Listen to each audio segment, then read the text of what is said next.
Welcome to the second edition of Craig Houston Talks To. And before we introduce our guests, just like to thank a couple of our sponsors and supporters. First of all, Woodville Car Sales in Lintlaw Drive in Cardonald. They offer a great selection of used cars, do part exchange, offer finance and warranties. Our friends over at Sardar Cellar in Falkirk, who are an online supplier of King William fortified wine. They ship locally, UK-wide and internationally. And also to our friends here at the podcast rooms in Glasgow. So moving on now to our guest, great to have him here. Some of you, I'm sure you all know, and thanks very much for coming along today, Gordon Smith. Gordon's got a great, varied career. It's got exactly the type of guest we're looking for. Not just through playing, but agent, but management, CEO of SFA and your time at Rangers as director of football. So a fascinating career.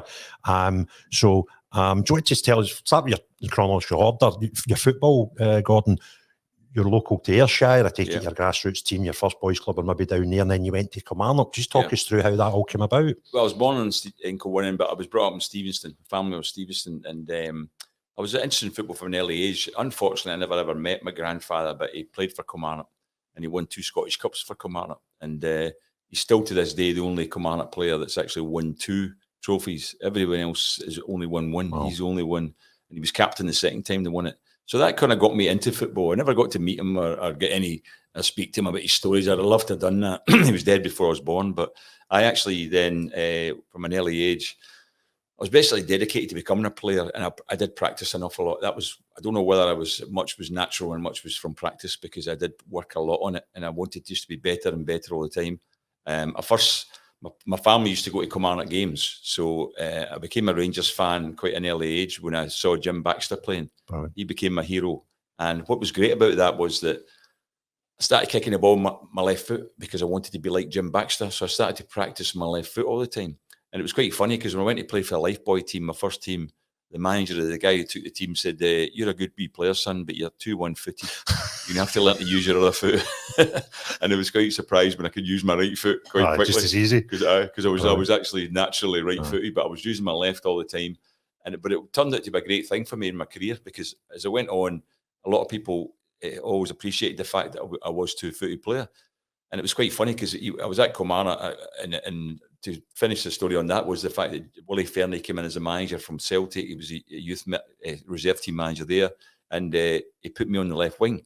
And after about 3 or 4 games, I went to see him and said, "Look, I don't want to play there. I'm a centre midfield player." He goes, "I need to play there, son. I need a left-footed player out there." I says, "I'm no left-footed, I'm right-footed." And he went, "No, you're left-footed." And I thought, I look back now, it was a compliment. Of course it was. I'm arguing that I was what foot I kicked. Yeah. When I was 14, it just all of a sudden kicked off with my dad get phone calls from Kilmarnock, Celtic and Rangers wanting me to sign S for him. Yeah. And my dad said, "You're going to Kilmarnock?" And I was like, "Because you're a fan?" And he went, "No, you'll get more of a chance there. And if you make it, we'll come back for you." So that's how I started off at Kilmarnock at 14 years of age. Good advice, and it turned out to be spot correct. On. Yeah, because I know where I was different. My pal Davy Patterson, him and I played in the teams all the way through, and he was a really good player. He went to Rangers. He'd come out and Rangers offer, and he's decided Rangers. But he was training with the youth, maybe going to Glasgow 1 night a week or 2 nights a week. See, in the school holidays, I was actually in training with Kilmarnock first team. Is that right? At 14 From 14 onwards? Yeah. I was in training. It was amazing. So I had to do the same training as they did. And there was players in those days, like Tommy McLean was still a player at Rangers, and Jim McLean, his brother, was there. Yeah. Eddie Morrison, Ross Matthey, Frank Beattie, Jack McGrory, they were all still there. And I was training with them from 14 years of age. How did you cope with that from a physical aspect?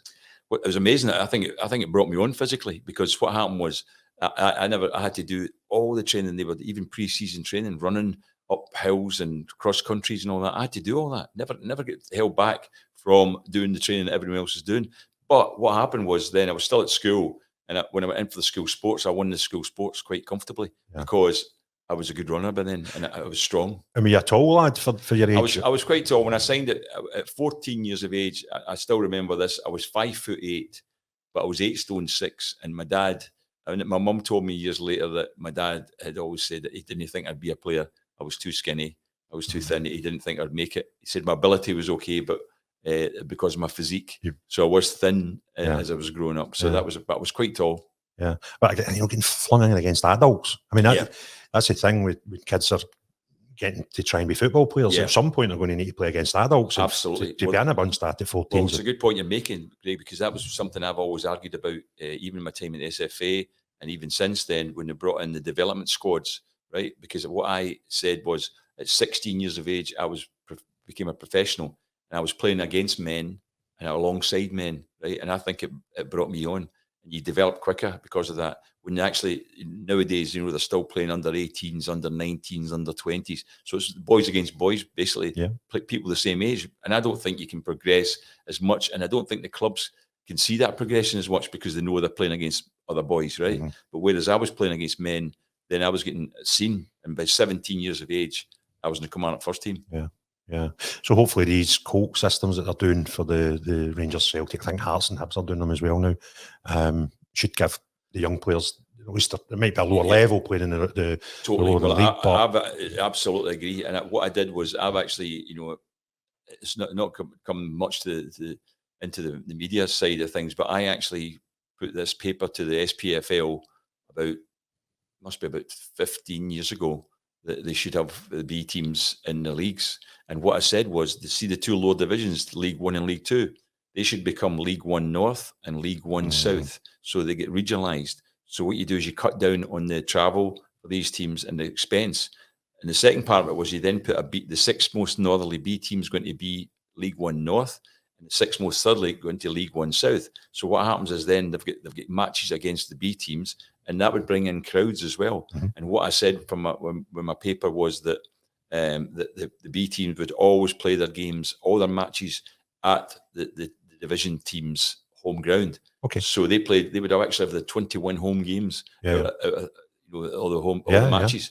So that's what I put forward, and they said, and they came back and said, the lower division teams don't want it.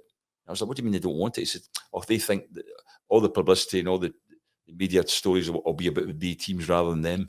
I said, well, they'll save money and make money, and it'll be better for them. It'll be more constructive, and the B teams can't be promoted.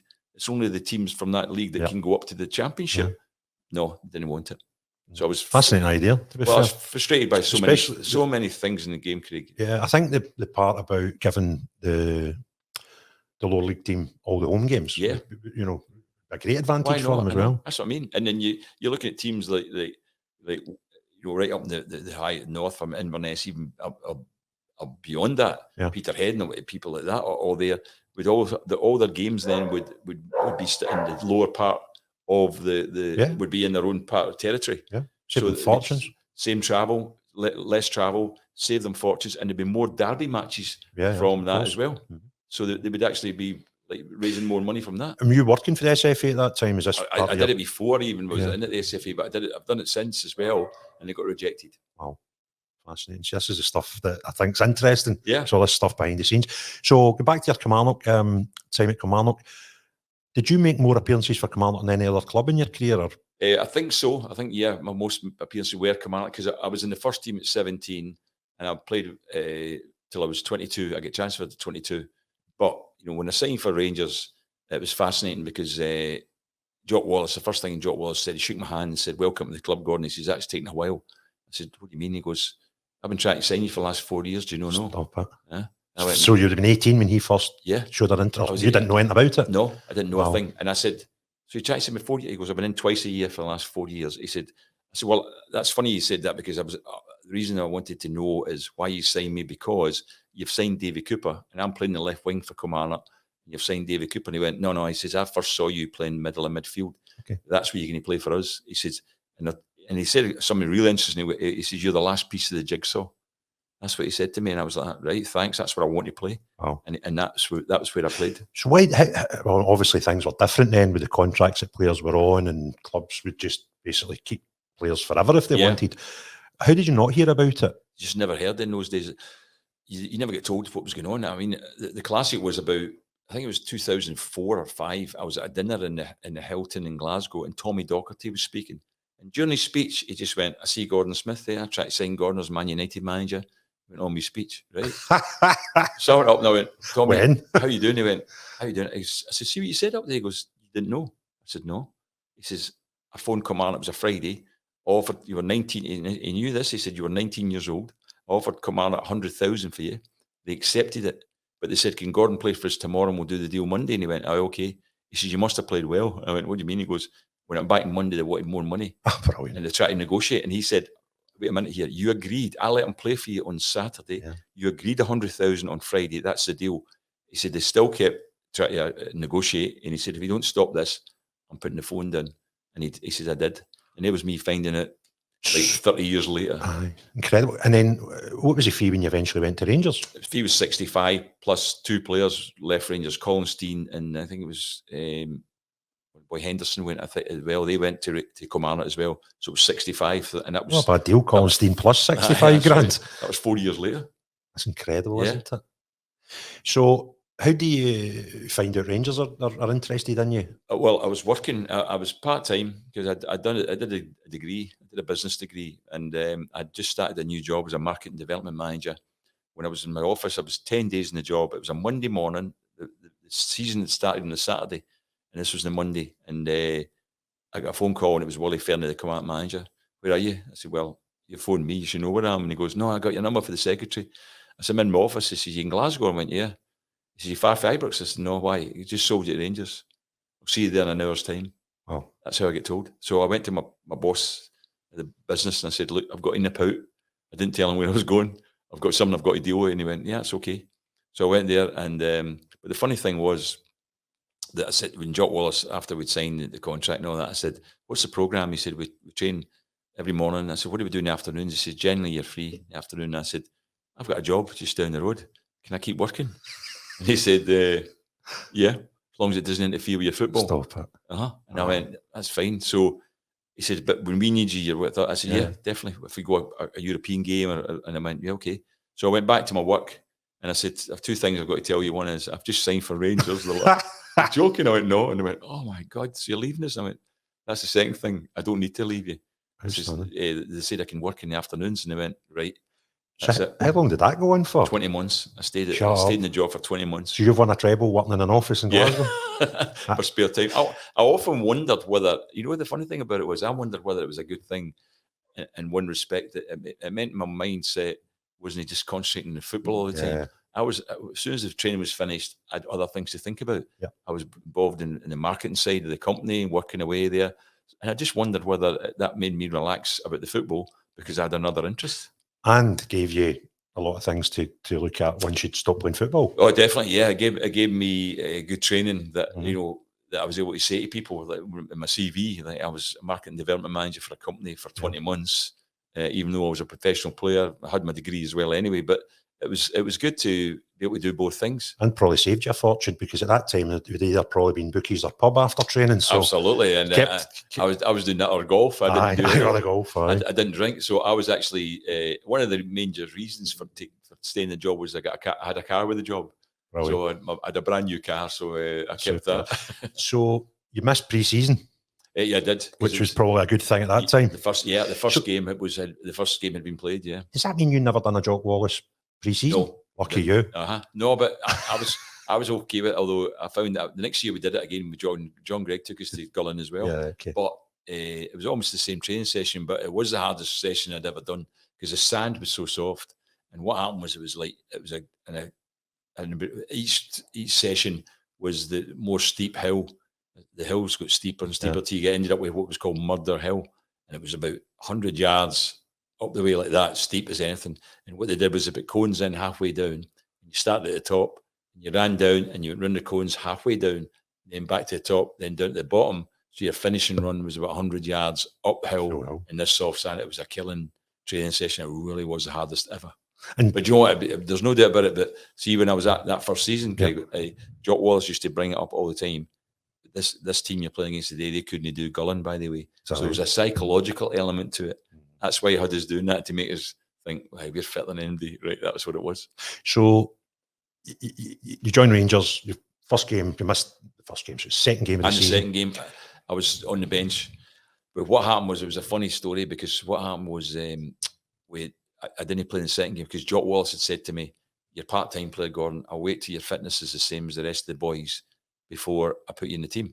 So the second game, we got beat from Hibernian at Ibrox, so we'd lost the first 2 games. And then on the Tuesday, we had a running session, and we're in different groups, but we came in the dressing room, and this is true. Davy Cooper went, by the way, don't get in his group for running, pointing at me. Sorry. And I was like, he goes, he's some runner. That's what he said. So I'm in the shower. I was one of the first ones in the shower.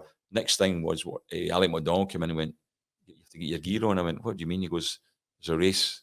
We're having a race. I went, who am I? He goes, you're racing Peter McCloy on the track. Right. So me and Big Peter had to go on the track, went across the other side, and all the players were at the tunnel side, right? And we had a half lap race, because in those days the track was right around the pitch. So we had a half lap race, and I won. And Coop was hugging me like anything. I didn't realise it. I thought he was just pleased that I'd won. I didn't realise the time he'd put a lot of money on me. Aye. You like Coop was like, he'd loads of bets on me, and he won. Was Peter McCloy one of the fastest in the team? Because for those that don't know, Peter McCloy was a goalkeeper, so it doesn't seem natural. Peter was 6'4". He could run. He was a good runner. Wow. So I had to race Peter, and I won the race. And I was leaving Ibrox that day, right? And Jock Wallace shouts me from the bottom. He goes, Smithy, up here. So he took me up to his office, and he says, sit down. And he goes, and there was a window just right next to his desk. And he goes, I was watching you at that window there. He says, that race you had. He says, why do you not tell me you could run like that when you signed last week? And I went, well, you never asked me. And he goes, you're in the team. Is that right? Aye. That was me. That was my debut. What position? Middle of midfield. That was me playing. Where you wanted to be? That's where I wanted to play. Yeah. It was a strange system as well, because what happened was, if you look back now, it was like a 4-3-3, because with the back four, mainly it was almost the team was the same all the time, but it was Sandy Jardine, Colin Jackson, Tom Forsyth, John Gregg. Midfield was Bobby Russell, me, Alec McDonald, and then we had two wide players, Tommy McLean and Davy Cooper, and Derek Johnson was on his own up front. So it was long before other people had actually thought of one striker, but we had only one striker. But my job from midfield, because I was a runner, I had to go and support Big Derek all the time, and that's what we did. So we had the two wide players, and I was coming from midfield. And what was great about that was Jock Wallace had obviously seen the fact that because I'm running for midfield and I can go and support and get in the box, I wasn't getting picked up the same, because the midfield man I was against was letting me go at times because I was running into the box. So he was thinking somebody else will pick him up. Right, and what happened was I'm running into the box and free a lot of times, and ended up getting on the. Because you scored a fair amount of goals from midfield. To be fair, I got 27 that first season. Seriously? Yeah. Wow. 27 I got. So what was great? I mean, somebody did a thing recently. It was a guy who does a lot of stuff with the figures, the historical stuff, and he said that in my 3 seasons there, I actually got 51 goals. So that averaged 17. Season for 3 years there. So in your first year with the 27, were you top scorer? Or? No, Big Derek was top scorer. He scored more. He got 36, I think. Did anybody else get a goal? Donny got a few, and Bobby Russell got some in Coop. Everybody was getting goals, but it was me and Big Derek were obviously the most. But the second season, though, Derek Johnson, Big Derek his contract was up, and he got a new contract, and he decided to stay. John Gregg had retired as a player and was now the manager, and he put Derek into centre half position. So with other strikers, then Derek Pele, and some of the time he brought in Billy Urquhart. Remember, Billy Urquhart came in. In the second season, I was actually top scorer from midfield. I got 18 my second season. And the centre forward was rotating quite a bit then. It was, yeah. That's just incredible tally. Even forgetting the system or anything for a midfield. I was pleased to get 17 goals a season from an average for that. You'd have got a golden boot for Europe some seasons with that tally. I know, but that's that. I just think it was. The system we played was ideal because, as I say, I was going and supporting Big Derek, and I was getting in. A lot of people, and to this day, some people still think I was a striker, and I wasn't. If you look at the footage of me, you all see me. I'm in midfield. I'm defending when they're in attack, and then when we get the ball, my job was to get forward. Yeah, and probably not many teams doing it at times. So as you say, the midfielder's thinking, "Oh, he's not my problem anymore," and the centre back's going, he's watching the ball, not expecting somebody. I've got somebody to mark, so they didn't see me coming a lot of time. And Big Derek Johnson, with 2 great passes of the ball in Coop and Tommy McLean, right? Bobby Russell and Alec McDonald were great as well. They were ideal footballers. I mean, I changed my game a bit as well, to be honest, because at Kilmarnock, being a winger and being the player I was more of a dribbler and runner with the ball. Whereas at Rangers, I didn't need to do that because of the skill that was in the other players running about me. You know what I mean? The talent that was there. So all the time, all I did was play it to somebody and move. Get up the play park. it, move. Yeah, so I didn't dribble. And to a certain degree, I regret it a wee bit. I always think Rangers fans never really saw me as a dribbler because I changed my game when I went to Rangers, but I didn't need to dribble because of the talent that was running about me. And the wide players were tremendous. Players. And Big Derek Johnson was brilliant for actually seeing you making a run. A lot of times he just played me in at times because he saw me, he knew where I was coming, and Big Derek would flick the ball into my path or head it down to me or whatever. He scored a load of goals too. Unbelievable. So, first year, treble. All right? Yeah, treble. That's got to be amazing. You're 22 at the time? Yeah, I was 22, and it was amazing to be there because my big ambition was to be a winner of a trophy. And one of the ones, actually, it's quite funny because I look back now and I was more excited about winning the cup than the league. Whereas I look back now and I think that was the wrong thing to be. But the reason was because my grandfather had won the cup. So I wanted a cup medal because I had his 2 Scottish Cup medals and I wanted to emulate him. So I was more excited.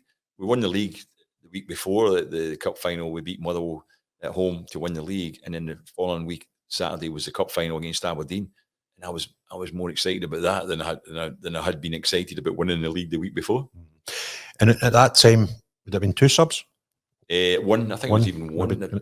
So it might have been 2. I think the next season, I think maybe it's just in Europe. I think it was 2, but I think it was just 1. So at that time, what was a sort of first team squad? How many? Yeah, it was only about 14, 15 players. I mean, there was 1 or 2 players. Derek Pele was on the edge of the team. You had Alec Miller was another one that was there. Bobby McKean. Unfortunately, Bobby died in that season. We had to play. We had to play the League Cup final just about the week Bobby died as well. Now, another times when Phil O'Donnell died, Celtic managed to get their game cancelled, and Phil was playing for Motherwell. Whereas Bob McKean was playing for us when he died, and the game had to go ahead. Same week? Yeah. And it's a cup final? Yeah.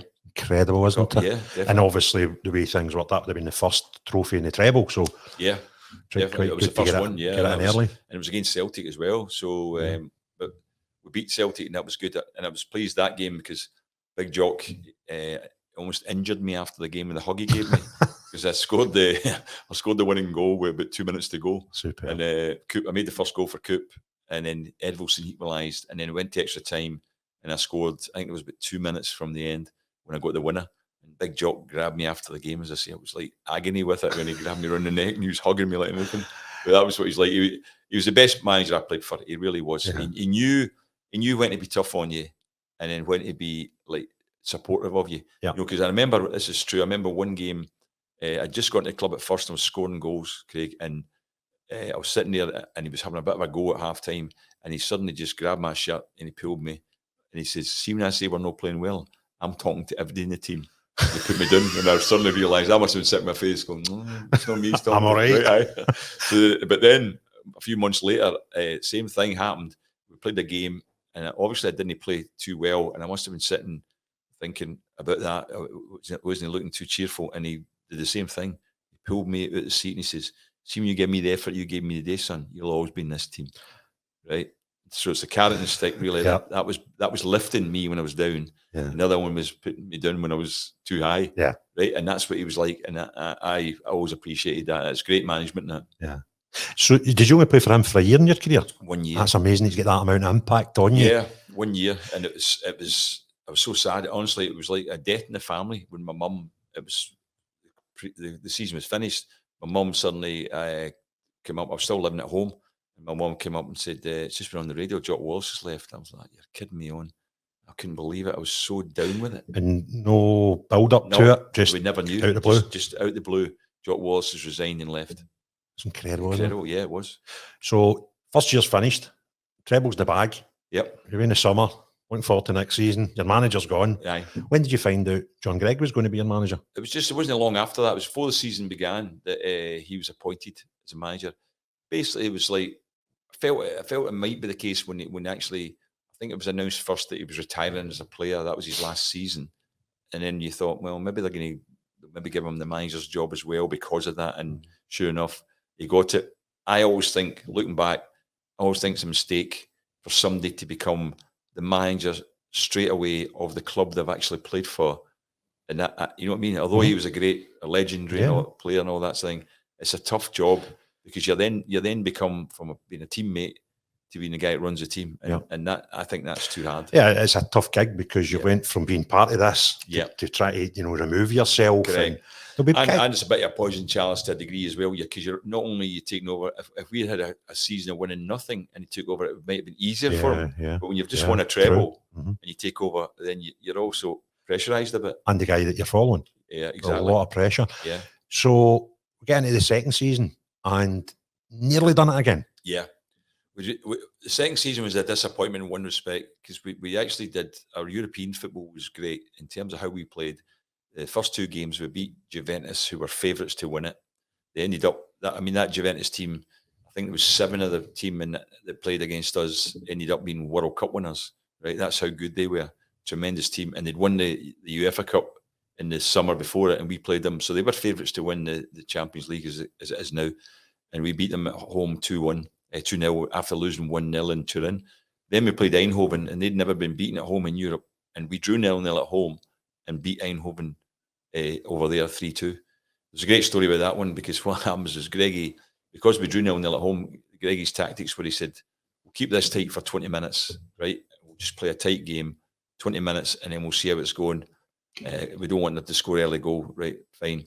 I always remember this when Eindhoven scored. I remember looking up at the board, it was 28 seconds on the clock. Plan B. That was our 20-minute tactics were gone.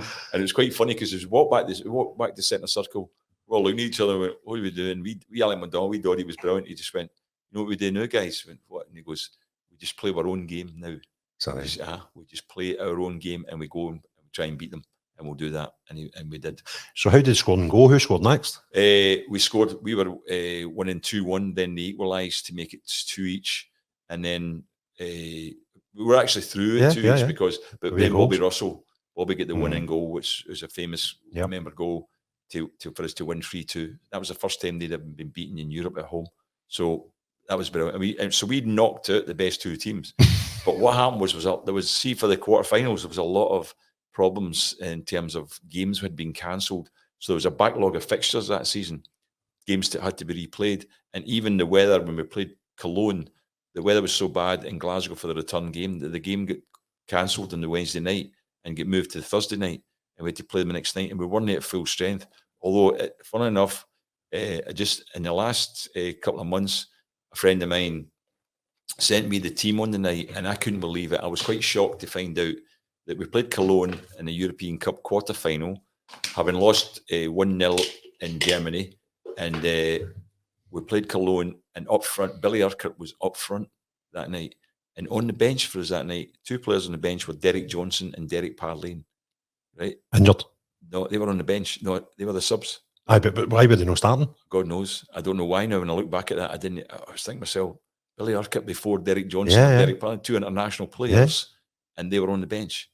And so they must have been fit if they were on the bench, right? So they weren't playing. And so when I look back at that, I think, because that was one of my biggest disappointments, my time at Rangers. Two from that season, to be fair.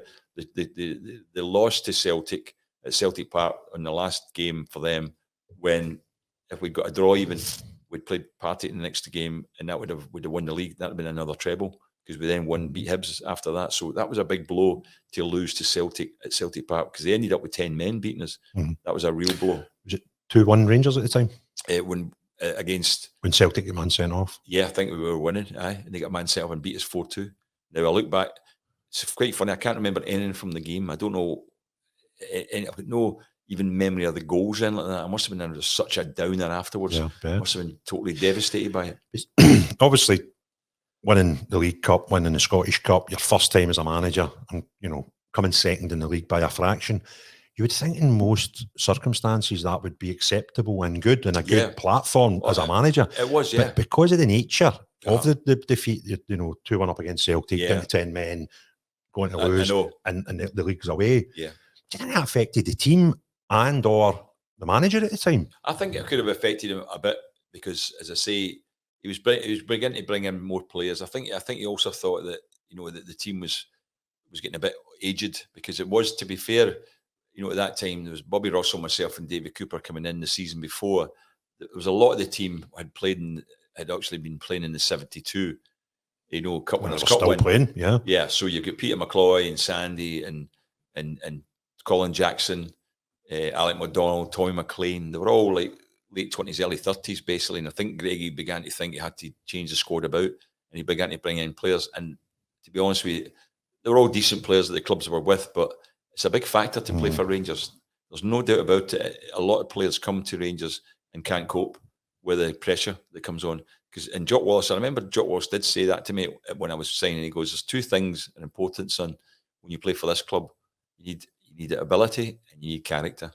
That's what Jock Wallace once said, and I know what he means, because, as I say, a lot of players come there and just can't handle it. Yeah, it's a big step up regardless. You've got to be, you basically have to be able to win every week, are expected to win every week, because 2 defeats in a row, it's crisis. That's right. There's protests. Yeah. So you're two seasons in. You got what became your last season at Rangers. Did you finish the season?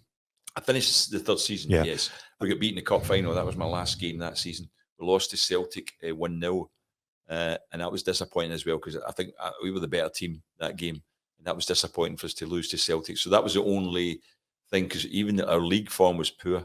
Because I think we're down at 4th place or something like that in the league. So in those days, Dundee United and Aberdeen were coming through, and so Celtic, Dundee United, and Aberdeen, I think, were above us, and we finished 4th. So our league form had dipped a bit, and you know, the European form wasn't good either. Although, to be fair, we did lose we went out of the Cup Winners' Cup to Valencia, who ended up winning it. Yeah. They went on to beat Arsenal in the final. A lot of people were critical of us at the time, but they proved to be a good team. So that's who we lost to. We lost it. We drew in Spain, and we lost at home.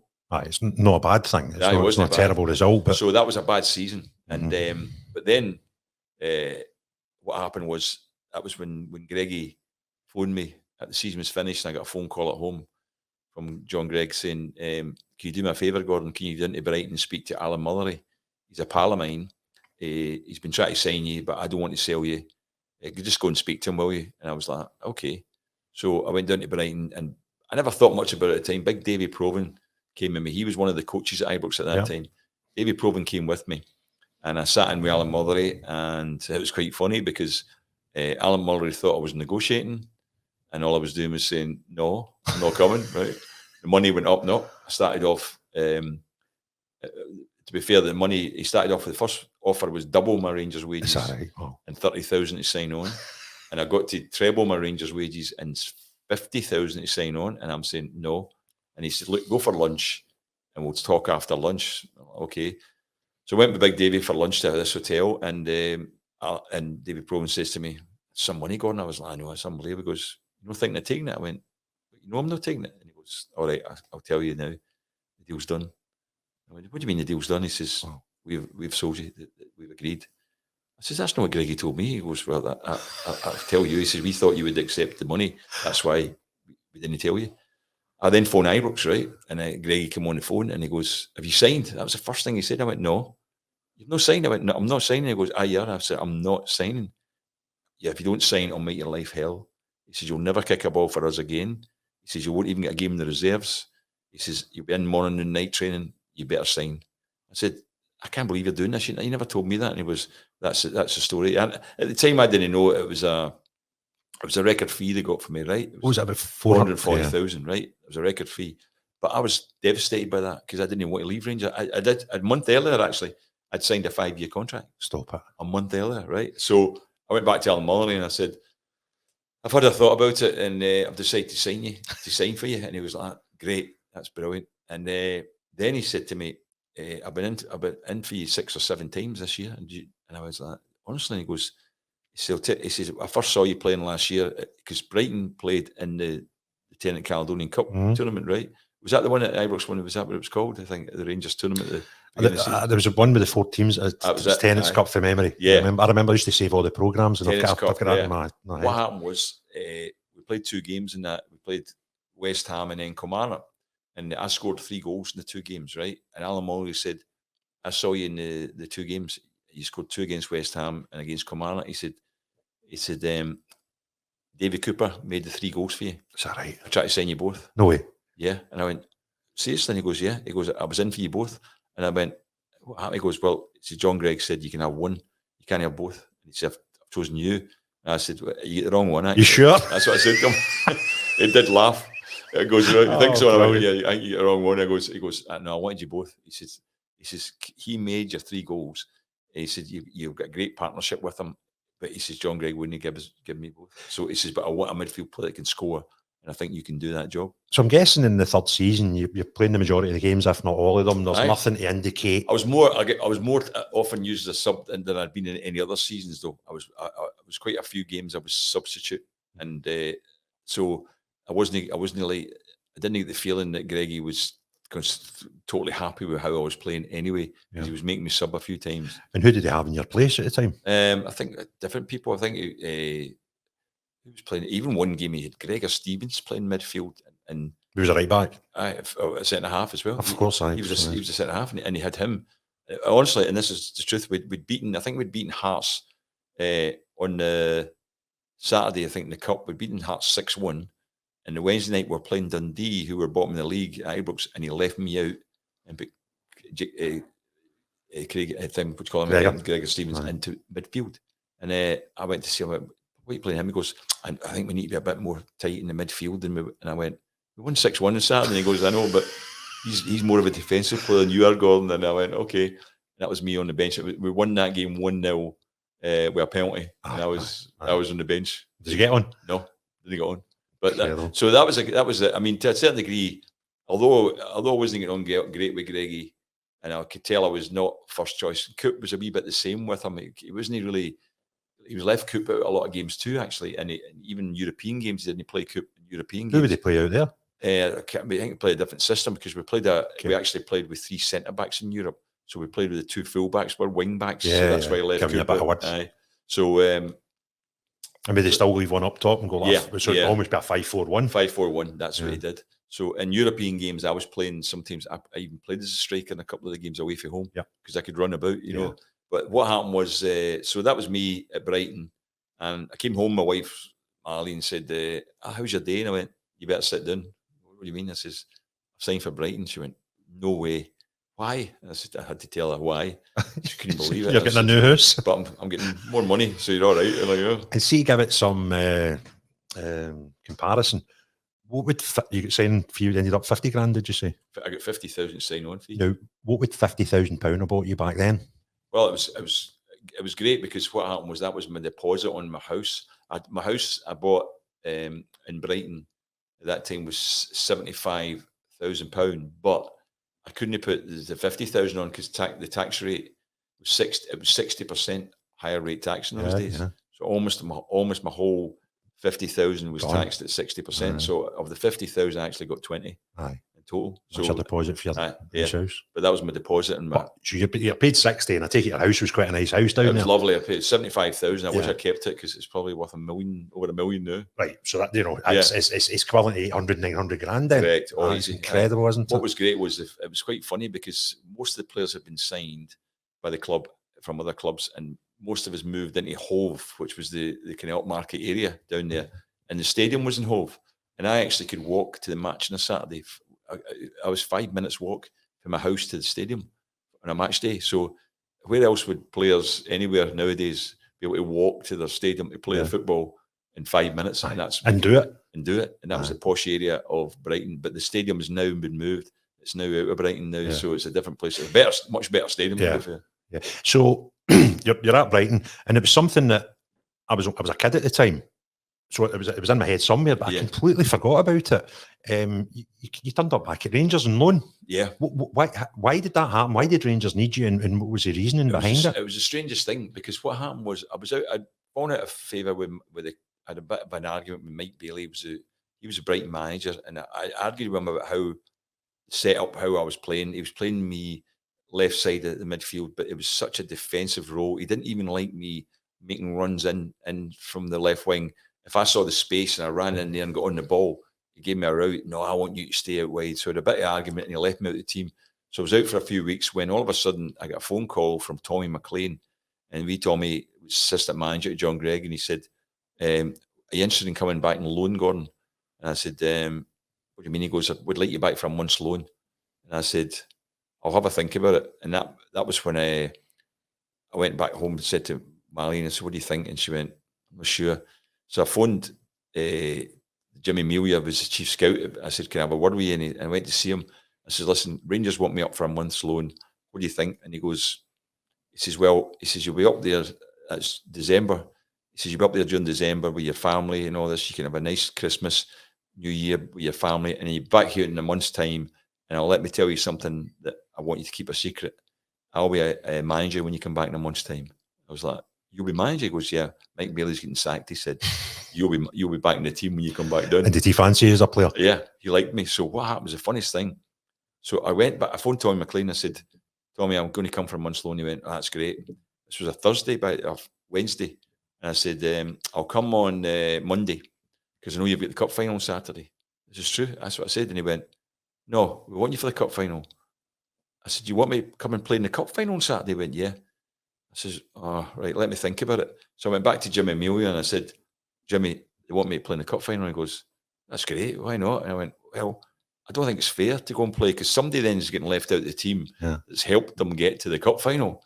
And that's unfair that bring me in. He goes, just go and play in it. Going, it was a big game. Go and enjoy. You played in cup finals there before. I went, yeah, I played in 5 already. He said, well, this will be number 6 for you. And I was like, all right. So I went back to Tom McLean. I said, okay, I'll come up. So I went up on the Thursday, training session, away the next day overnight, and I played against Celtic on the Saturday. One session? One training session I had. Starting the game? Yeah. So what was wrong at Rangers at the time? With the injury crisis or something? There was a bad atmosphere about the place as well. Right? Honestly, I hadn't been really in touch with the boys very well, but even in there, they're saying, what's bringing you up here, Gordon? This place is shambles. Not that's what they were saying.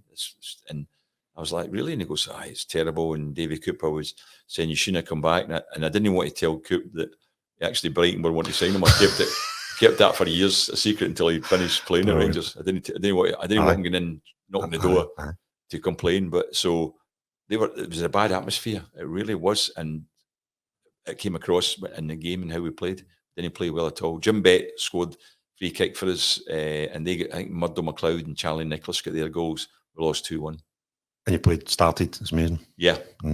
So I was up for a month and only played that game, and then one league game after that, and then Greggy didn't even have me with the first team after that. I was just training with the reserve boys after that. So they played more games than the 2? Yeah, I played the 2 games, and then the other games, another 2 or 3 games. Wow. And I wasn't chosen. What was the point? No, that's right. The point was I was just there to try and help win the cup. Once I hadn't won the cup, then I wasn't wanted anymore. Incredible. Yeah. Incredible. So back down the road. Yep. The boss that didn't fancy you, he's sacked. Yep. And Melia's he came in as a manager. He's a manager. And I was back in the team. So we're going into January. Yeah. So with the Brighton saying we're up to about the 3rd, 4th round of the cup by this point. Yeah, FA Cup. The first game we had was Newcastle, and I went back down and I was on the bench and we beat Newcastle, and then I came into the team after that. The next game was Man City. So this is the January. And then we played. The first game was in the January. First cup match I think it was February. I think I went back in January after my month was up, so it was kind of later January, and then the first game I think was February in the cup. But I was in the team. I got into the team. I was subbed to start with because he knew I hadn't been playing. He wanted my fitness level up to what the rest of the players, And that would have been running about the 3rd round. Yeah. That's 3rd round. Yeah. And then, obviously, that season was unexpected. Brighton getting to the Brighton had never even been at a quarter final before that. Incredible. Never been that far. So what was amazing about it was the fact that our league form, we're playing well in the league and not getting results. That was a strange thing. In the cup, though, we're getting results. I mean, we won away to Newcastle, away at Anfield against Liverpool. We were the top team. Then we beat Man City 4-1 at home. Liverpool not be the European champions at the time? I think they were at the time, around about then, yeah. Wow. They were winning European Cups, and we won at Anfield. And then Man City, we beat them. They weren't as good as they obviously are now. Then we beat Norwich. And then the only game we had in the whole cup run against a lower division team was against Sheffield Wednesday in the semi-final. Every other game was against a top league team, but we beat Sheffield Wednesday at Highbury to go through the final, and it was so exciting for the Brighton fans were going crazy about it. And the funny thing was, the cup final was coming up, and we were in relegation trouble, and we actually got relegated when we got to the cup final, but you wouldn't have known it. Fans never mentioned it. All they were excited about was the cup Keep final. that going. Yeah, to play at Wembley, be at Wembley, and that's what I liked about the cup then too, because the semi-final games were not played in those days at Wembley. That's right. The final was at Wembley. A lot of Hillsborough and these sort of and places. I think the great thing about that is Wembley's almost like a great thing to go to play there. It's like a successful achievement. You've had your cup final. Yeah, to go and play at Wembley is an achievement itself. Whereas nowadays the semi-finals are there. So you played Scottish like under 21s, is that right? And stuff like that. Had you ever been to Wembley before you got to the cup final? No, not even as a fan. Oh, I was there. Yeah, I was there watching Scotland, England. And, I think it was the mid-70s. Yeah. Before I went to Rangers, I went to watch Scotland, England down there. And at that time, it was just the cathedral of football, wasn't it? Yeah, it was. It was great. I mean, it was great to go and play there. I was so looking forward to it. It was 100,000 crowd.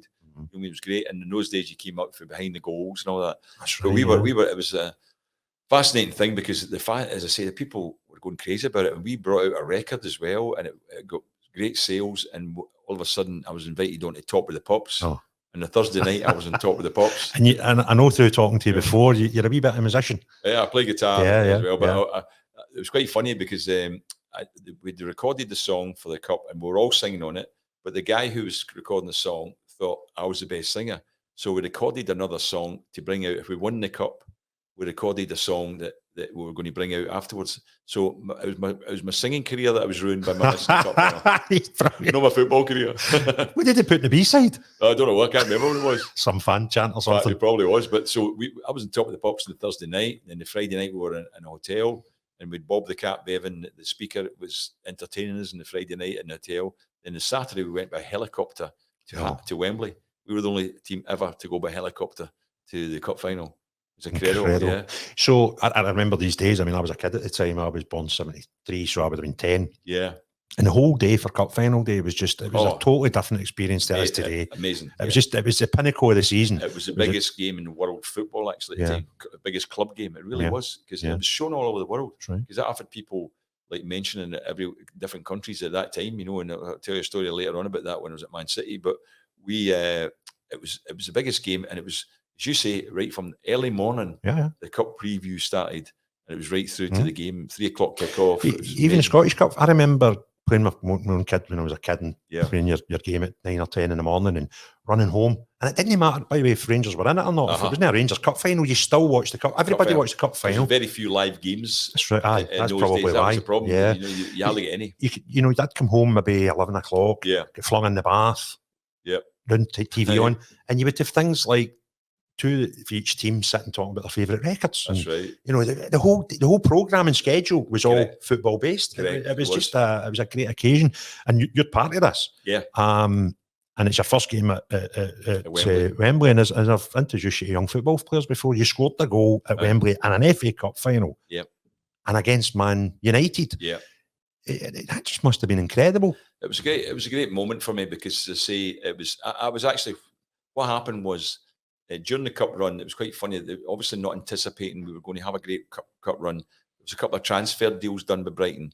They let Peter Ward go, who was a striker, and they brought in Terry Connor, who was a striker. But both of them had played cup tie. Terry Connor was cup tied for us. Peter Ward was cup tied for Newcastle. I think he went to. So what happened was, they then were struggling. They put me up front then. So I went up front, and I was actually on a good scoring run playing up front. It was me and Mick Robinson who was up front. And before the cup, I think I'd scored 4 in my previous 5 games before the cup final. So it was great to get the goal because it was half time. We were leading 1-0. And I always remember looking up at the board as we were walking off, and the score was up there. And my name was on the big scoreboard at Wembley. I thought, I'm going to be remembered for today. And unfortunately, I am remembered for today for other reasons. Aye, but, and I think that's harsh. Yeah. I mean, I remember the commentator, I was a kid at the time, and I always think that Smith must score. Yeah. No, you put it in target. Aye. Who was it? Was it Bailey? It was Gary Bailey, was the goalkeeper. He pulls off a great save. Yeah. So he pulls off a save. I'm still disappointed at me and my own self. I think I should have scored because I did something that I don't usually do, Craig, and I'll tell you why.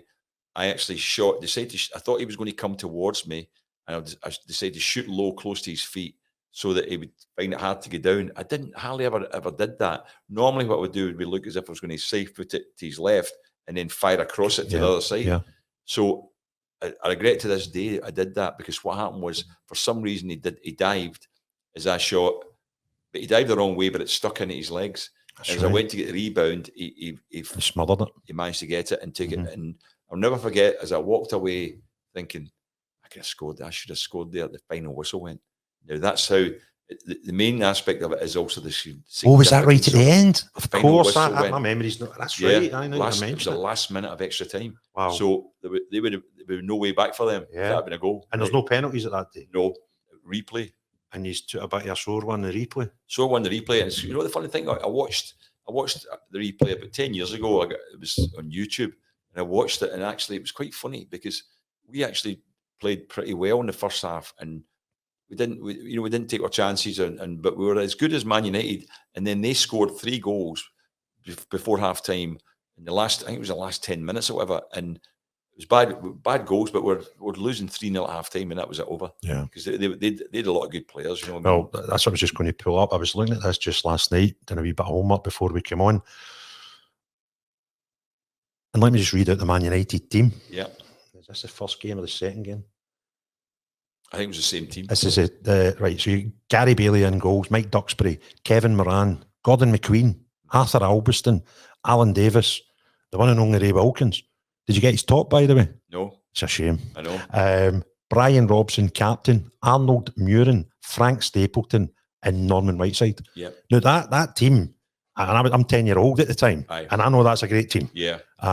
Anybody that knows about football, whether they were alive then or not, understand the quality in that team. Well, the sad aspect of it was that Steve Coppell was injured as well. He would have been in that team.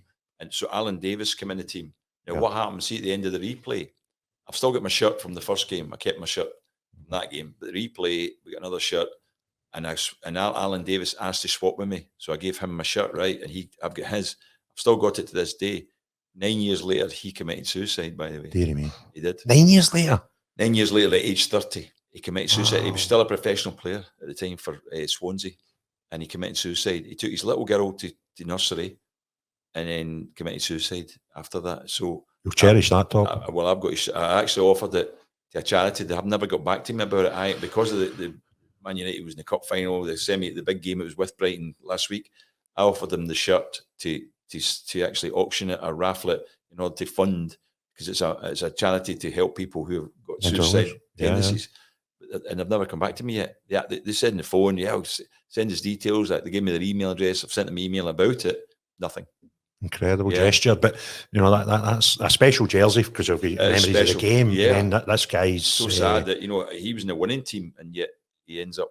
So it just shows you. And he's still playing football at the time, because I know 30, I know a lot of guys. They've maybe been involved in football. From maybe 14, 15 S forums all the way through, get to their 30s, early 30s, retire, and don't know what to do with their life. No, I can understand that. Exactly. But for a guy who's still a player playing football, it just shows. I mean, mental health is something that's important to me, and it's just it's just an incredible set of circumstances. But going to the Brighton team, taking yourself out because I know you wouldn't vote. Who's your best player on the Brighton team that I think day? The guy who he came in for the replay. Fun enough, Steve Foster was centre half. He was England player. But the guy who was that the guy with curly hair? Yeah, I remember. He used to wear a headband. Yeah, that's right.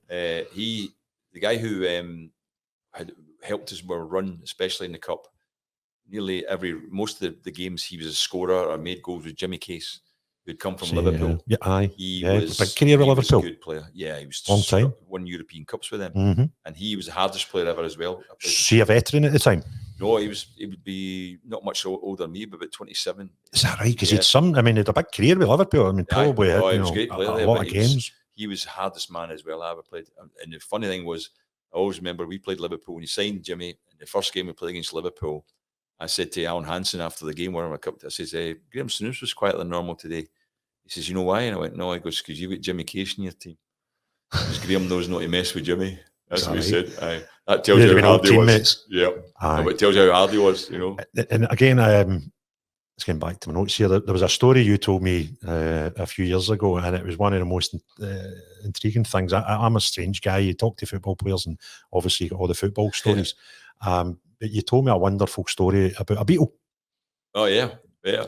Well, what happened was I was actually at Rangers at the time, and I was at the Apollo in Glasgow, and I was at a Paul McCartney Wings concert, and this guy comes up and says, "Can I have your autograph, Gordon?" I signed it. He goes, "Are you a big fan of Paul?" I went, "Yeah." He goes, "You like to meet him?" I said, "What do you mean?" He goes, "I'm the head of security. I can introduce you." I said, "Really?" And he goes, "Come to the side of the theatre afterwards." So I went around there, my wife, my brother. Another guy comes down. He goes, "Who's Gordon Smith?" I went, "Me." And he goes, "You have to come up and meet Paul." I goes, "My wife, my brother." "No, it's just you." Sorry, you playing the Rangers at the time? My wife cracked up, and No way. aye, anyway, I'm not. It was a December night, so he went, "All right, you come as well." My brother got left out, so we went upstairs, and Paul and Linda were waiting at the top of the stairs.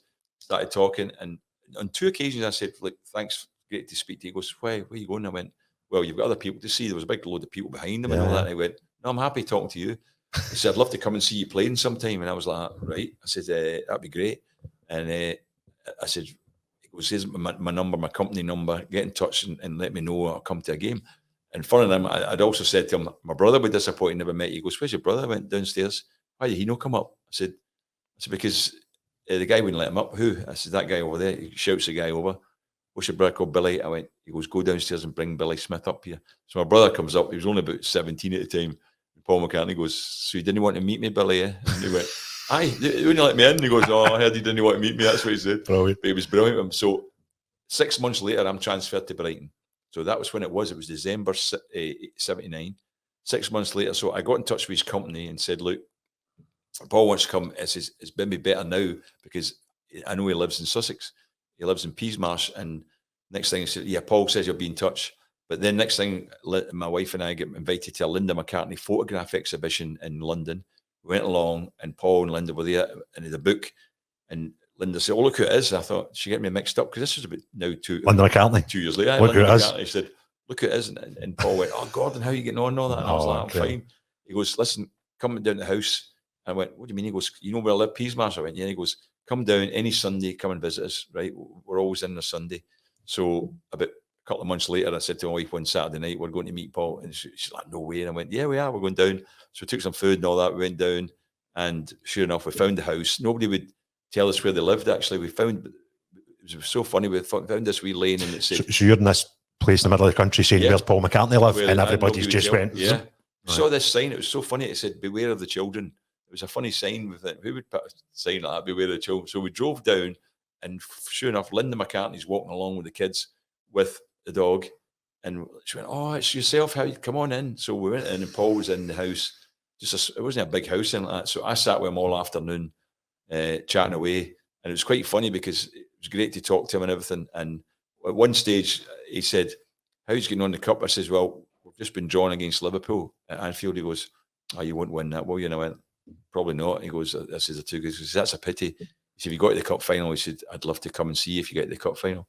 So when we got to the cup final, we kept in touch after that, and we got to the cup final. I got in touch with him, and I said, "Paul, we're in the final." I had his number and everything. He goes, "That's great." I says, "As many tickets you want?" He says, 10. No. I said, "Paul, I can't get you 10. He went, "What do you mean?" I goes, "I've got family. You've got half of Glasgow want to come. I've got families coming down in droves." And he was 10. like, "How many can you get me?" I went, 2. He went, "Okay, I'll take the 2 then." Did they come?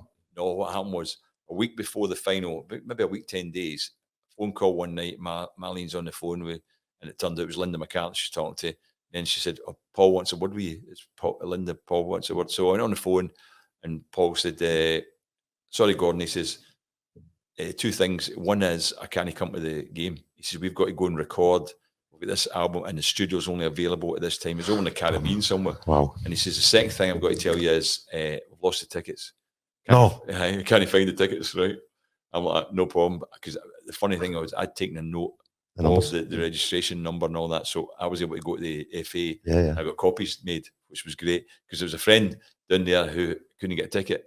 I said, "I've got you 2 tickets." The guy who was coming had lost them, and he goes, "Well, what if he turns up?" I says, "You got a bit of a shock if he turns up." It's in the Caribbean and you'll know him. Mr. McCartney turns up. So I didn't tell him whose tickets. So, but it was a great. I got to meet him again 5 years ago because I met somebody else, and I got invited. He gave me tickets for the Hydro, just 2 tickets, the same. He equaled what I gave him. So I met him at the Hydro. You asked him for 10. Yeah, I met him at the Hydro, and he said, and he remembered me. He said, "I remember you were in my house and we were friends and all that." And I said, "That was quite a while ago." I mean, this was 80, 1983. Yeah. That was when I was Aye, in his around house. 20 odd years. Yeah, but he's a lovely guy. He really is. Was there no story about Marlene in a dish? She took some food along. Aye, but I don't know what it Did, was. did she not steal the dish? Or No. Linda McCartney stole hers or something? I can't remember what that was. Maybe Marlene told me that maybe game one Marlene time. must have told you, not me. Incredible. But I had him. He actually that day. The amazing thing about he said to me, "Do you play guitar, Gordon?" I was like, "Yeah." And he goes, "Do you do any of my songs?" I was like, "Oh, I do a few." Oh, And I no. said, one of them was Blackbird. I mentioned Blackbird, and he goes, "You can play Blackbird?" Because I'm always getting asked about Blackbird. I says, "Well, I couldn't work it out." I says, "My friend of mine worked it out for me." I says, "He's a musician, and it took him a while." And he was right, and he suddenly got up out of the seat, went out of the room, came back in with his guitar, sat down on the couch beside me, and sang Blackbird to me No. when I was sitting beside him. Yeah, and it was unbelievable. And the great thing was he couldn't give me the guitar. He's left-handed. So he couldn't ask me to play it because left-handed guitar, which was lucky for me, aye. So, but he played and sang Blackbird. And see, at the time, I didn't appreciate it as much as like later on. You're going, I want to sing. I've had one of the Beatles singing to me personally. And is this in his house? And he just sat. He sat on the couch and played it. Incredible. And it was great. You laugh at this because he did. This is true. He went, "Is that how you play it, Gordon?" And I was like, "You're better than that." That was okay, actually. He did laugh. That's outstanding. Yeah. And so you've been to cup final. Great run with Brighton, relegated that season. We got relegated that season, yeah. And how long until you left? Well, to Man City. Next season we started, and Jimmy lost his job to Chris Catlin, a guy called Chris Catlin he brought in. And typical of me, also somebody I'd fallen out with, And what happened was I was bombed out. I wasn't even training with the first team. And all of a sudden, one day, Sammy Nelson, the assistant manager, said, "You're with us, Gordon, today." And I went, "First team?" And he goes, "Yeah." So I'm with the first team, and they put up a sheet at the end of the day, Friday, and my name was on the list to go to play against Derby County for the first team. So I thought that's a bit strange. That night we went to Derby. Next day, I'm in the team.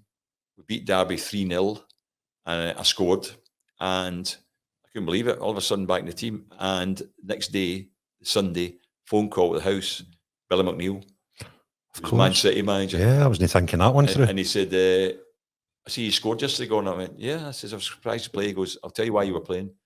I went, "Why?" And he goes, "I put a bid in for you on Thursday, and that's why they put you in the team. They're obviously trying to negotiate and put you back in the first team." I was like, "All right." So Chris Catlin then phones me on the Monday, "Come and see me." So I went to see him, and he goes, "Just to let you know, Gordon," he goes, "You had an offer from Man City on Thursday." And I was like, "Really? Didn't know that."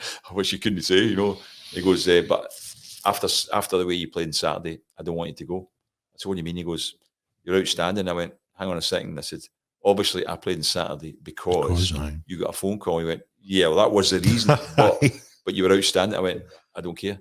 I'm leaving." He went, "I don't want you to go." "I don't care. I'm leaving. I'm not going to play for you again after what you've done to me." Yeah. So what happened was they must have gone on the phone with Man City and negotiated. I have no idea what the fee was or anything, but I went to Man City, but I had to take a wage cut. Stop it. Yeah. Now, a lot of people maybe 25, 30 and under will be like, "Hold on, Man City wage cut," because they just know Etihad and Arabs. Correct. They don't know Man City in the 80s. No, get big crowds and all that, but Brighton were paying me more money. I had to take a wage cut. Wow. So, I mean, did Brighton come back up, or they're still in the second division as it was? I stayed in the second division. And Man City are in the first? And you're taking a pay cut? Yeah. I had to take incredible, a pay cut wasn't it? Man City, yeah. So it was unbelievable. But I went there, and it was in March, played a bit at the end of that season, and then played the full season the next year, and I was top scorer the next season for Man City. So I was quite pleased with that. Because after, a lot of people say, "How did the FA Cup final miss affect you?" But see, at the time, I feel worse about it nowadays than I did at the time. Because I was still playing, I think I was able to cope. I just thought, I've got on with my career. So I've missed a chance. That's what happened. So what age would have been 83 Cup final? 83 Cup final was 28. Yeah. So it was Man City. I went to Man City. I'm maybe old enough as well. I think I was 29 when I went to Man City, and I was 2 years there. Yeah. And I got an illness when I was there. I got osteomyelitis, which is a bone marrow infection. And I was I was in hospital for about 3 weeks, and then out the team for about another 3 or 4 weeks. And then when I came back, a young player called Paul Simpson had got in the team, and he was really good. He actually played in my position, so I was left out the team after that. So that's why I went into Oldham on loan. Oh, that was a loan move. I didn't realise that. I went to Oldham on loan. Yeah. And was that a full season you done there? No, I went in January, February on loan, and then I was there a month on loan, and then I signed till the end of the season. So I signed for about another 2 or 3 months. Okay. Joe Royal was the manager. Wow. And he wanted me to stay, but it was quite funny. I met Dave Fairclough there, the ex-Liverpool player, the super sub they used to call him, and he told me about an agent that was wanting me to go to Austria, and that's why I went to speak to the agent. You've never mentioned an agent up to now? That was the first time. Is this the first time you ever had one? Yeah. Going by the sounds of some of your negotiation skills, it's probably no surprise you turned into one when you finished playing at football. And was Billy McNeill the manager throughout your Man City career? Yeah, Billy McNeill was the manager, and it's in the end up he wasn't playing me because young boy Paul Simpson had taken my position. So when the Oldham thing came up, I went. They weren't treating me that well actually at City either, because what happened was I remember one game I get subbed for the reserves, and the reserve team manager had a real go at me. Oh, you played, you this and that. And then when Joe Royal phoned me, he said, "We had you watched on Saturday." He said, "Have you still got this illness? You were ill, weren't you?" And I was like, I says, "No, I'm totally fine now." He goes, "I'll tell you why." He says, "The scout that watched you said he couldn't understand why you were substituted because you were outstanding." I was like, "Oh, really? He thought I was he thought I was outstanding." He goes, "Yeah." He said, "You're really good, but they took you off." That's when I knew they were obviously just trying to get at me. Yeah. Took me off, even though. And the funny thing was, I'd even thought I must have been having a bad game. When I didn't think I was, but I must have been, because they subbed me. And then I found out, no, it was what they were trying to affect my mentality. So I just decided I'm away. But they would have known there's a scout there as well. Incredible. I don't know if they would know or not. But yeah. So see, back in the mid-80s, it's quite a normal thing now, but was it normal for British players and Scottish players to be playing abroad in any leagues abroad? Not really. No, it was Harley MD had gone abroad at that time. Dave Fairclough, who told me about it, had been in Switzerland.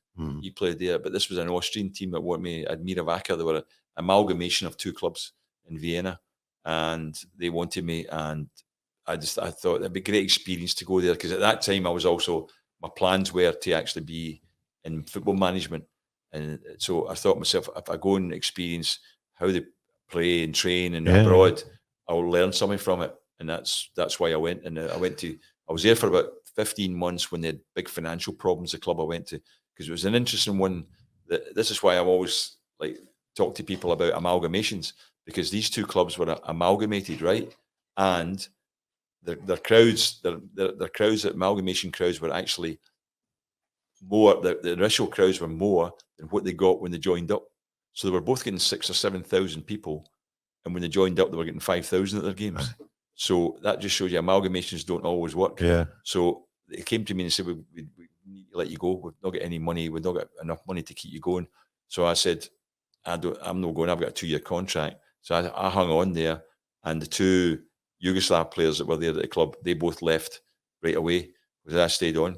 But the funny story about it was, with 3 games to go in the season, I get left out of the team. We needed a point from the last 3 games to qualify for Europe for the first time in the club's history, obviously a new club.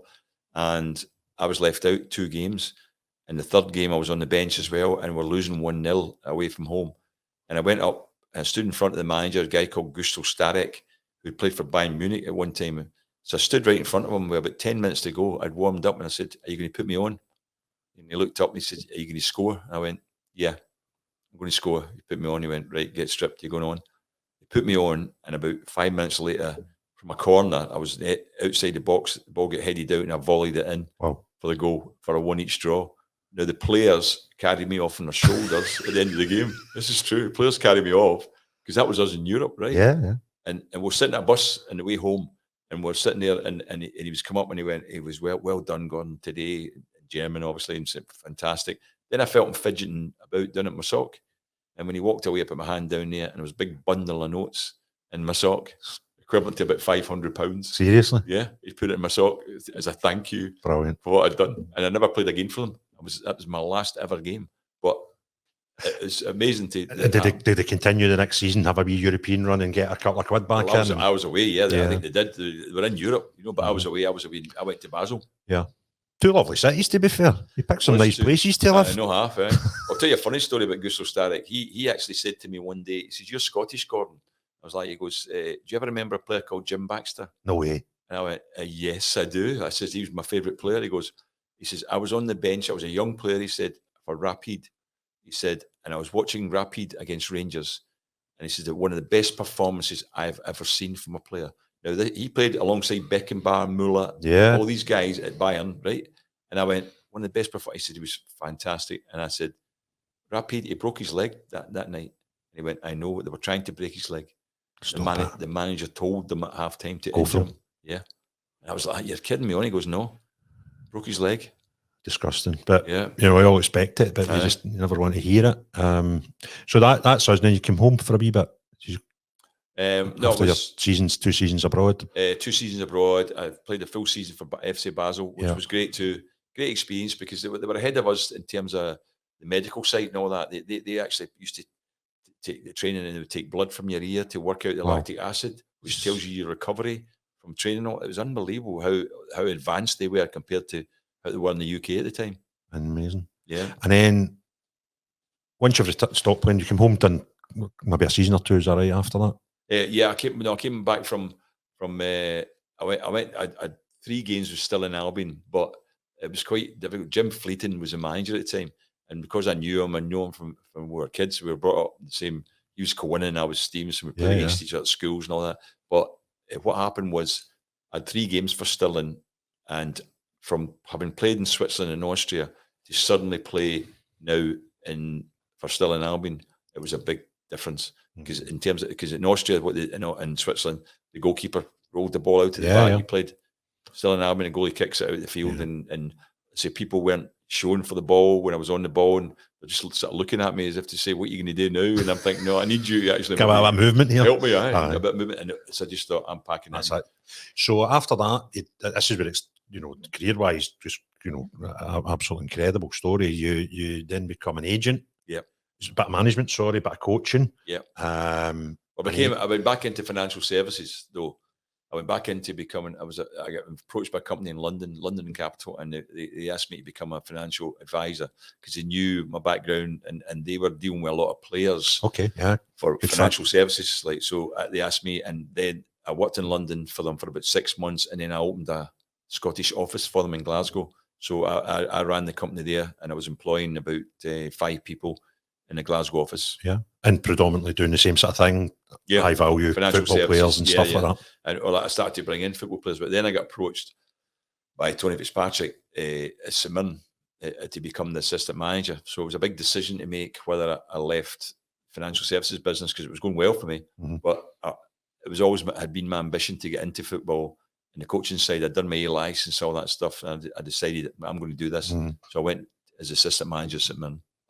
So you come out of football, done your financial services, agent.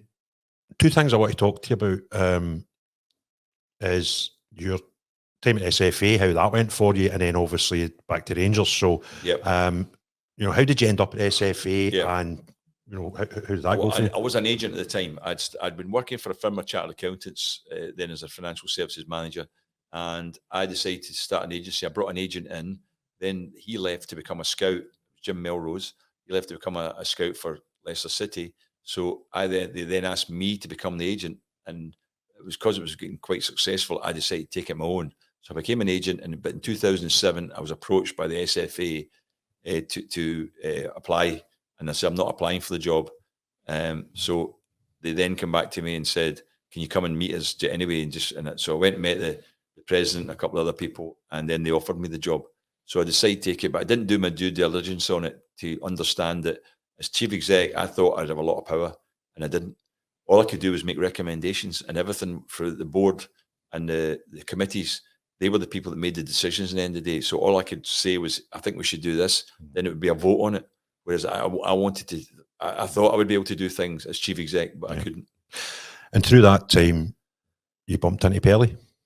I got put onto, fun enough, I got put onto a UEFA football committee, and I was on that, and Franz Beckenbauer was on it. And Franz Beckenbauer said to me, would you ever be interested in coming on to the FIFA one? And I was like, yeah, I don't know, possibly. And he said, I'll speak to Mr. Blatter. Next thing was I got an invitation. Now, I had no idea who was on the committee. And I got there, it was quite funny. I got there late one day for the first meeting, and I went and I was late coming in, sat in the front row. I was in Zurich. I said, sorry, I'm late. Franz Beckenbauer was the top man at the table, in the main table. So I then, after an hour, there was a coffee break. I went out on my coffee, sat down, and then Franz Beckenbauer came out, sat beside me. Then across from me sat Pele. Next to Pele, Eusebio. Next to Eusebio, Bobby Charlton. Next to Bobby Charlton, Dino Zoff.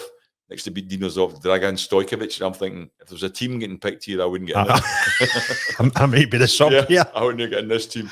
Unbelievable. And so I said, Incredible. my God, this is the committee. So it was great. And I got friendly with them just at the meetings and all that. So I think it was great. But one of my biggest, most pleasing aspects was the fact that one day we had a meeting about what an own goal was. And we're discussing an own goals, what should be the basically the strategy behind it. And what happened was I made my own idea up, and I said, here's what I think it should be. An own goal should be if the original effort is on target, but it gets deflected, the player should still get the credit for that. But if the original effort is not on target and deflects in, that's an own goal. So even ones that hit the post, come out, hit the goalkeeper and go in, that's an own goal because it was never going in the net. Who stood up and seconded it was Pele. It was like getting a pass in a match for him. He seconded it, and that is still the rule. Did you swap shirts for him? Yeah. I got him to sign a shirt. He signed a Brazil shirt for me. Yeah. I take it you've still got that. My son's got it. Aye. I gave it to him as a present. And then just to finish off, back to Rangers. Yeah. No great timing. No. In June 2011, so Craig White would have been in a matter of months at the time. Yeah. And unfortunately, you were there through the admin period. I met him, Craig, and I met him, get introduced to him, and then he got in touch with me and said, I'd like to speak to you about something. You know about the structure of how football clubs. So what I said to him was, I said, Scottish football's not into this yet. It's abroad mainly, but it's coming more into England as well. Director of football. I said, what that is someone who needs to look at all the different departments within the football side. I said, the chief executive at times can't do that. He's not always there. And says, you're taking over at Rangers. I said, and the chief executive's actually at Ibrox. You need somebody, director of football, who's at Murray Park, as it was at that time, who then can look at all the different departments and actually analyse where they are. And he went, right, that's a good idea. Then he came back and said, I'd like you to be the director of football. So this is just as he's taken over at Rangers? Is that basically the time scale? He's just taken over. That's the first time you met the guy? Yeah, I'd never met him before. What was your first impressions of him? First impressions was that he was a businessman just coming in. I didn't know at that time, that only found out later on, he had no real interest in football whatsoever. He wasn't a football person. His dad was a big football guy. I met his dad a few times, but he wasn't. And what had happened was the most frustrating thing was when I went in there, I was analysing the different departments, and I was doing reports for him. He actually had reports from me saying, this is how we can improve this department. This is what's happening. And he kept saying, when are we going to do anything? He go, we'll get round to it. We'll get round to it. Then latterly, as I say, on 2 occasions, I never met him that often. Mainly when I did meet him, it was Ali Russell, who was the chief operating officer. He was with him when I met him. So I was never on my own with him. But on 2 occasions, I did say, there's talk about us going into administration. Is it going to happen? They went, no, it won't happen. Don't worry, that's not going to happen. That's what he said. And the day it did happen, we were going around a meeting with 2 meetings with all the football people at Murray Park. And he was telling the first meeting was with the younger players, reserve players and all that, saying to them, there's been talk about administration. It's not going to happen. As we were waiting to go to the second meeting, he got a phone call with the first team squad and management. And he went away on the phone. And I said to Ali Russell, we need to get this meeting. He goes, I know, I'll go and see what the problem is. Ali Russell came back and said, that's us in administration. That's when it happened. And I couldn't believe it. And when he was going to tell the people it's not happening, it did happen. And 2 days later, I resigned. There was no point in me being there. I think one of my biggest regrets was going there under Craig White. I didn't know him that well. I've not got any great criticism of him because I think he was in a role there as well that he had no idea about where the scenario was happening. And I take it a man of your knowledge and intelligence when you get in there and you know it's a dream job. Yes, but you've got this guy in front of you and you think, I know he's no what should be running a football team. Not at all, because especially the fact that the basis. I mean, I knew even the football basis watching games, talking to him, had no idea about how the game was getting played, who's playing well. He'd say things to me like that. Was that a good goal and things like that? If he was sitting at a match or whatever, so he had no idea. But as I say, he was put in there. Look, a lot of people have said he's a bit of a patsy getting put in there. He was just handy for him to go in at that stage because of the way things were going at the club. But I made the mistake of going in there, but it was because he'd asked me to do it, and I thought director of football role is required at a football club. It's Rangers. It's a dream gig. It's you know, there's a lot of things. I wanted to help the club. Reasons you would do it. Yeah. And even if you had a bit of doubt in your head before you took the job, nobody could blame anybody for accepting that role. I wanted to do it for the best reasons. Well, Gordon, absolutely delightful. I can't thank you enough. You and I have known each other, spoken, been friends for a long time, and there's things I'm hearing tonight for the first time. It's been most enjoyable. So not only thank you for coming on tonight, but thanks for the friendship and the respect and the time you've gave me. Pleasure, the years that I've known you. I've enjoyed knowing you too, and it's been good, and I'm glad to help you. No, it's been really great, and I'm sure the viewers will enjoy it. So thanks very much, Gordon. Thank you. A great afternoon. Thank you.